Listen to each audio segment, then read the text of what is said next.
Now, in fairness, and I want to be scrupulously fair, some of them have now said, well, we want to repeal and replace this bill with our brand of insurance reform. But when you poke and prod and you ask them, well, what is it exactly you're going to replace it with? It turns out they want to deregulate the insurance market. We've already been there. We know what that's like. We're not going back. We're not going backwards. This country is ready to move forwards. Portland, Maine is ready to move forward.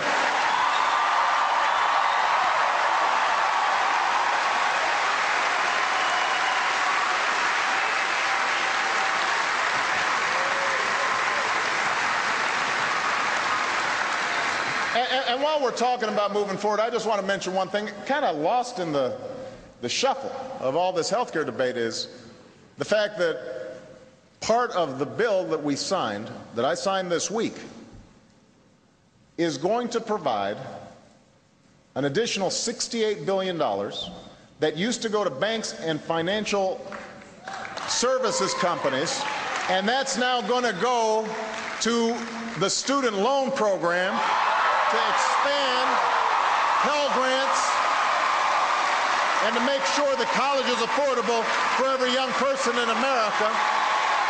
And I want to know, do they want to repeal that as well? Because I'm happy to have that discussion.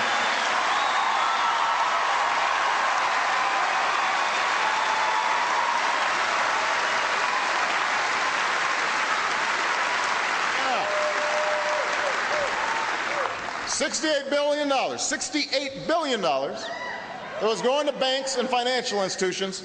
We've just taken that money from the banks, from the financial institutions, doubling Pell Grants, making sure that young people, if you've got debt when you go out of college, and I know I did, so you probably do too, that you will never have to pay more than 10% of your income in repayments, so that you're not going broke because you decide to get a college education that makes our economy stronger, that makes America stronger.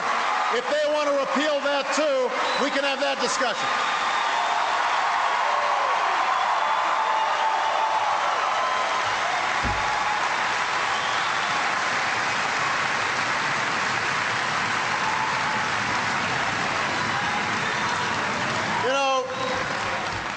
The road to this victory has been long. It has been difficult. And it's absolutely true that because health care is such a complicated issue, a lot of people got worried, a lot of people got scared. And the misinformation seeped in. And then the process was ugly and everybody was arguing and there's all kinds of stuff going on in the Senate and the House, and everybody just said, this looks like a mess. I understand that. That's part of our democracy. This is democracy is a messy business. It is the worst form of government, except for all the other ones that have been tried.